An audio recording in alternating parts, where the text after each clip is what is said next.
بسم اللہ الرحمن الرحیم۔ حضرت ابراہیم بن ادہم رحمۃ اللہ تعالی علیہ کی بارگاہ میں ایک نوجوان حاضر ہوا۔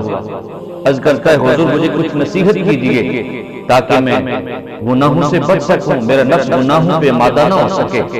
آپ نے فرمایا 5 نصیحتوں پہ اگر تو نے عمل کر لیا، ان 5 باتوں پہ اگر تو قادر ہو گیا تو پھر تو گناہ کر بھی لے تو تمہیں گناہ نقصان نہیں دے گا۔ پہلی بات یاد رکھنا، جب تم گناہ کا ارادہ کرو تو سب سے پہلے خدا کا رزق کھانا چھوڑ دو۔ اس نے عرض کیا حضور یہ کیسے ہو سکتا ہے کہ خدا کا رزق چھوڑ دو؟ فرمایا پھر خدا کا رزق کھا کے گناہ کرے گا؟ دوسری بات، جب تم گناہ کا ارادہ رکھتے ہو تو خدا کی زمین سے نکل جاؤ۔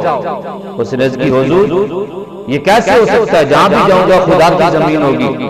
فرمایا یہ ممکن ہے پھر کہ خدا کا رزق کھاؤ، اس کی زمین پہ رہو اور پھر خدا کی نافرمانی بھی کرو۔ تیسری بات، اگر تم گناہ کا ارادہ رکھتے ہو تو ایسی جگہ چلے جاؤ جہاں تمہیں اللہ نہیں دیکھ رہا۔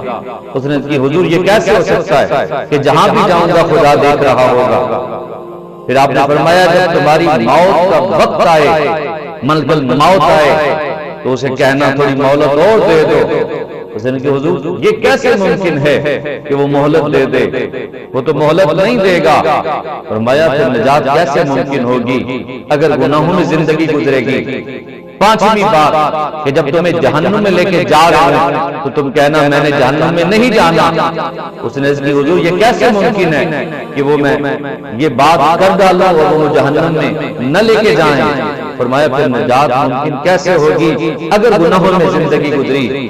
یہ باتیں اتنا اثر کر گئی کہ ساری زندگی پھر اس نے گناہ نہیں کیا، ساری زندگی خدا کی عبادت کی ہے۔